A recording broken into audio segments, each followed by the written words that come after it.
how to create a sales sheet that actually gets buyers' attention. This is very important, very, very important, because most CPG founders send sales sheets off that never ever get opened or even looked at. Or worse, they get deleted in the first 10 seconds because they don't appeal or have good information. But the right ones, they can land you a meeting, a test order, or even a national rollout or a regional rollout. So today, I'm breaking down exactly how to design a sales sheet that gets attention and communicates the value fast and makes buyers say, hey, let me pick up the phone and let me give this a CPG founder a talk and see what's about their product. Welcome back to CPG 101 with me, Eric, where I give you good tips to help CPG founders turn their great products into great, ready retail brands. Yes, is that not a mouthful? If you're reaching out to distributors or retailers, your sales sheet is your first impression. Yes, your first impression, especially if they haven't met you. In this episode, I'll walk you through different steps and different tips on how you can create a step-by-step playbook to make your sales sheet stand out. Remember, since we do everything in steps, let's go ahead and break it down, creating a noticeable and high attention CPG sales sheet. What a sales sheet actually does. Let's make sure we break it down so you understand. A sales sheet isn't a brochure. It's a one-page sales weapon. What the? It's designed to answer 3 important questions and answer them fast. What is it? Your product. What is it? 2, why should I care? Why should a retailer or buyer care? And 3, why now? Why do you deserve to be in these stores or nationwide or regional? You gotta understand, buyers don't have time to read paragraphs. Your goal is clarity, confidence, and conversion all in one page. Yes, one page. With that being said, let's go into step 1 of creating a sales sheet that's undeniable and getting you the sales that you want. Step 1, start with a clear hero section. The hero section is pretty much the prime real estate where you discuss about your product. It's the top third of your sales sheet, and like I said before, it's prime real estate. It should show your logo and your product name, of course, a bold, high quality product photo, so you're gonna have to make sure you go and get good pictures, and also a 1-sentence benefit statement explaining what your product is and how it can help. Example, functional sparkling water for focus and calm use, or focus and calm to help anyone. Avoid slogans like best tasting ever. Focus on the outcome of everything, because buyers want to know what shelf you should live on and where you should be, and what problem you solve for the consumer that's supposed to purchase your product. Always remember that. Another pro tip, use clean white space and avoid clutter. Your hero section should breathe, meaning that you should be able to see it, read it, understand it, and it shouldn't be bogged down with all these different things all over the place. And if you're wondering, Eric, why is it called the hero section? It's the hero section because it explains who you are and how you're able to help people. That's why it's called the hero section. Almost like the hero that saves people in the comics, your hero section is going to be saving consumers by helping them solve their problem when people purchase your product. That's why it's called the hero section. Step 2, highlight product specs and any claims. If your product has claims of doing this and that, you should highlight them. And also include key product facts buyers care about. Let's give an example. That would be package size and format. 12 ounce, 1.5 ounce bar, come in a pack of 12, 24. MSR and case count. Like I just said, shelf life and storage requirements. Things that are needed so that when people are buying, they know what's going on. Certifications, non-GMO, vegan, gluten-free. These type of things help when you're selling into certain stores. Key functional claims. 5 grams of proteins, no added sugar. Those call-out statements so people know that this will help out. This is your data section. Make it easy for buyers to visualize how your product fits their planogram. Because You want them to see your sales sheet, see what your product offers, and then be like, okay, no sugar in it. All right, this will work great because we're doing a health rollout, or we're expanding our health set and we want to make sure we add this product in it. Or if your product says only 80 calories, it might be like, hey, we're expanding our drink category with less calorie drinks. This will be great in our set. You got to make sure on your sales sheet you have your call outs for all the good things about your product. Like we said before, 5 grams of sugar, 90 calories, non-GMO, vegan, whatever it may be. You make sure on that sales sheet you have all your call outs along with your specs, whether it be a 12-ounce can and it comes in a pack of 12 or a pack of 24, or it's a 1.5 ounce bar and it comes in a case of 12. Then you also list your MSRP, and that'll be your manufacturer's suggested retail price. And then you also list anything else that comes with it, like has to be cold. I just want to make sure I re-emphasize this again, because on your sales sheet, you need to have this information down, because you don't want nobody to purchase an order and not understand that it needs to be cold, and then all of a sudden it comes cold and they're not prepared. They need to know all the details of what they're getting into, because someone seeing that sales sheet and not having the opportunity to speak to you can make the difference. They could look at that sales sheet and be like, all right, so it's a bar and it needs to be cold. Well, we have this new cold set. We want to put new emerging brands in it. This will be great. Or you could get rejected and they're like, you know, you have a bar, but we're looking for bars in the cold section. You're like, but we're a cold section bar. And they could be like, you didn't put that on your sales sheet. Yes, that's what our bar has to be in it. Wow, I wish you would have had it on your sales sheet. I could have definitely highlighted you in our new emerging brands code section that we're looking to put so much money into. But on your sales sheet, I had no idea. It's very important that you list all the different areas that you can be in, sections, and then list all the things about your brand, that when you're talking to a buyer, you can say, well, I can play in this space or I can play in that space. I can play in the cold or we can play in the warm. It gives you different opportunities to make sure that you get into the store by all the different categories that you're able to play in depending on your product. Step 3, tell your brand story in 2 sentences. Yes, almost like your 60-second pitch. Keep it tight and make sure it gets to the point, because buyers don't want your life story. They just want to know your why. What's the reason for why you're doing this? What is your reason? Example, we created Rise Snacks after realizing the busy professionals needed a clean, energizing option for the 3 p.m. slump. Boom, right to the point. You explain why you created Rise Snacks and who you created it for, professionals. Because when you tell a story, it builds a connection and it builds a purpose without you rambling on and on and on and on. Your story makes your brand human, but the product still needs to lead. When I say lead, it needs to taste good, and it doesn't need to be an acquired taste.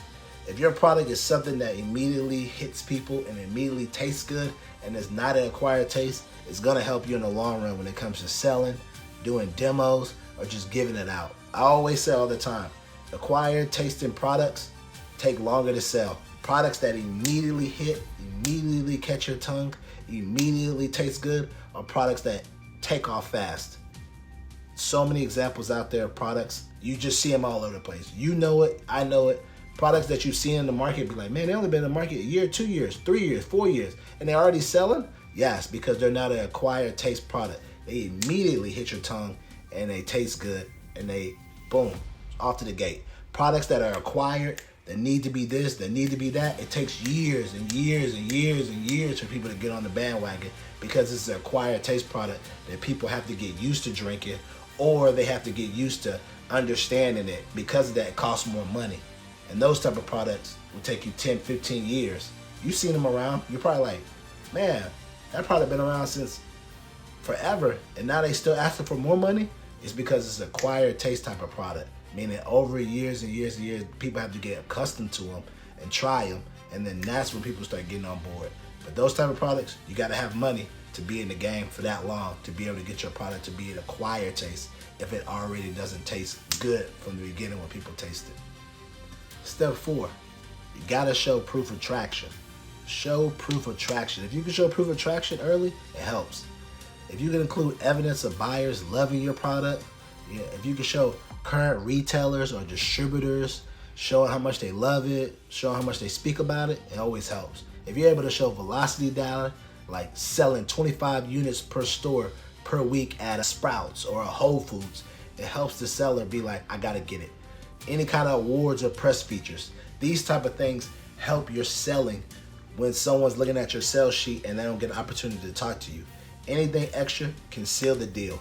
Hey, selling 25 units at Sprouts, 25 units at Whole Foods. Now in their mind, if the buyer is buying it at Sprouts or Whole Foods, then they'll definitely come over to their specialty store and buy it as well too. Everything that you have, put it on there so that you can solidify your brand as being a brand that has attention and it has customers that want to purchase it and want other locations to purchase it from. Step 5, make your pricing and distribution crystal clear. I mean, clear as possible, because buyers need the numbers. It's all about the numbers. They want to know the case cost and they want to know your MSRP, manufacturer suggested retail price.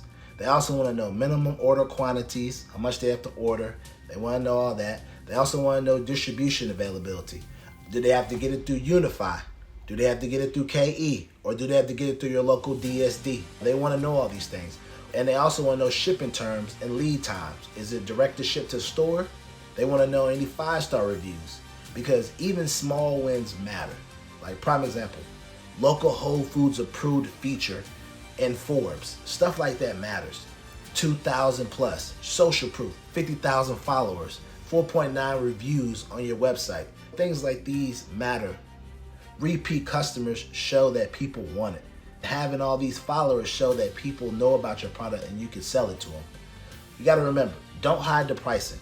Buyers aren't guessing, they're comparing margin opportunities. Meaning they look at your price, they're like, how can I make some money off of it? Make sure you be transparent and organized. It helps build trust with the buyer.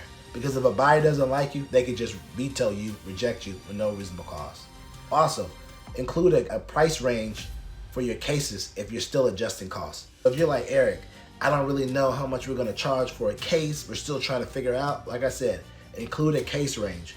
You could say case range price between 21, 26. But if you have an ideal range, it helps. That way they'll know, all right, it could be between 20, it could be 21, or it could be 26. It all depends. They're still working on the price range. But just be honest, because I've seen many, I'm gonna say many, or I should say numerous, buyers go to people and be like, nah, I'm gonna say no. But it's a product. We have this, we have that. Nah, I don't like it. I don't like you. And you're like, what? Yeah, if a buyer doesn't like you or they feel like they can't trust you, they have the option to just say no and not deal with you. That's why a lot of people say in the CPG world, man, I gotta wait till this buyer leaves before I can get back in that store. Or they'll say stuff like, yeah, we're finally able to get into XYZ store. What happened? The buyer left. We had a little falling out, or they didn't like so-and-so before me. They didn't like how they were trying to be secretive with numbers, XYZ. And then because of that, for a whole year, we couldn't get into that store. Or it could be 3 or 4 years we couldn't get in that store. Or the buyer lets you in the store and the buyer says something like, I don't like the CEO. I don't trust him. He seems unworthy. I've had this happen before. I've seen this happen. He's unworthy. I don't really deal with him. And because of that, I don't think I want to expand your set. We're just going to let you have what you have, and we're not going to give you more, even though it's selling. The CPG game is very off of vibes and off of how you make people feel. That's why it's very important that you be upfront and be honest.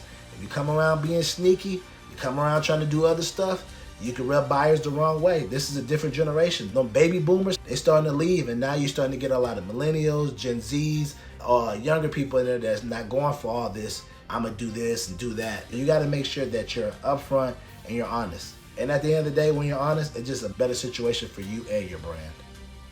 Step 6, add a clear call to action and contact information. Of course, please make your contact information easy. Every sales sheet needs a next step. If I like it, who do I contact? If I like it, who do I call? Examples. Have your email on there, eric@brand.com, to request samples, or order through your local DSD, or order through our local Unified KE, whatever it may be. Make sure you add your contact information, website, and social handles at the bottom, because if they can't reach you in 10 seconds, you just lost the sale. A lot of times, buyers, they'll see your sales sheet, look at it, go to your Instagram, your social media, check out your social media see all your followers, see if you got engagement, and they'll check that out before they call you. That's how it is now, the generation. Now it's like, let me see if you're really moving like you're moving. They go and check it out. Your sales sheet could have all the information. They'll go down to your social media, look at that, and see you have traction, see you have people like, hey, when are you coming in the stores? When are you doing this? And then they'll give you a call because they went on your social media and saw that you have traction going. You have people asking for the product. You have people saying, hey, when are you going to be in these stores? You have retention. You have movement. And then because of that, they want to bring you into the stores because they know if they bring you in the stores, you're going to be able to bring your people who like your brand into those stores. That's why it's important that you have your social media at the bottom and you have your contact information. It allows your sales sheet to work for you even when you're not around. It allows for that buyer to look at your sales sheet and then also check out your social media to see what your company is about and then also help them sell your brand even more so they can bring you in. Since I love y'all so much, I'm going to give y'all some bonus tips. Bonus design tips that will make buyers stop scrolling and see your sales sheet and be like, bring them in. Here's number one. Use a single page vertical layout. Use about a PDF 8.5 by 11 inches. That always works. Keep your color palette consistent with your packaging. You don't want red and black packaging and then your sales sheet got yellow and orange. Keep it consistent, baby. Use real product photos. Don't use no AI mock-ups. Use real product photos, please. And also, highlight key info with icons or bold headers. Non-GMO, vegan, 5 grams of sugar, only 100 calories. Leave white space. Don't crowd the page. You don't need stuff all mixed together. Give it a space. Let it breathe. Also, buyers spend seconds deciding on whether to read. Make your sales sheet clean, bold, and branded. Please, please, please make it bold and branded so that your sales sheet can stand out among all the sea of other people and that you can get that deal with that store you've always wanted. So let's recap everything. There's 6 steps to a sales sheet that works. Number 1, your hero section equals instant clarity. Number 2, specs and claims equal credibility. Number 3, brand story equals connection, of course. And number 4, proof of traction. What are you doing? That equals trust to show that you're doing something. 5, pricing and distribution equals transparency. That means you're telling the truth. You're not trying to lie. And number 6, call to action and contact equal action, meaning them following up, contacting you about a deal, and bringing you on in. If you follow these 6 steps, your sales sheet won't just look good. It'll sell for you, even when you're not in the room. And that's very important. Make sure you have these things on your sales sheet. Before you email another buyer, make sure your sales sheet tells a story they can't ignore and they can't resist. It's always important that your sales sheet speaks for you. Please remember that. So, if this helped you in any kind of way, shape, or form, please like and subscribe. Please like and subscribe. Please like and subscribe. And if you like it, I've also included example sales sheet in the description below so that you can see something, just something, a little quick mock-up where you can see all the different sales sheets they are and just a quick little mock-up on how you should make your sales sheet stand out among the rest and to make sure that you get an idea. Because sometimes some people are visual, so I just included some below in the description that you can check out. I don't know if I'm making a Google Drive link where you can just check it out or just an easy free link, because sometimes on the internet you be paranoid the link is good, but no viruses on the link. It's all good. Just examples of sales sheets so that you can see examples for so that you can make your sales sheets even better. And of course, this has been another CPG 101 with me, Eric, where I give you tips on how you can turn your CPG brand into a business that buyers can't say no to. Because that's what it's all about, baby. Expanding your brand, expanding your business, and being able to make it more than what it is before. And that's what it's all about. Giving you the tips, ideas to help you out, and creating a good community where everybody can leave comments below and share ideas. But yes, please remember, share your comments below, like and subscribe, And last but not least, it's me, Mr. CPG 101, Eric.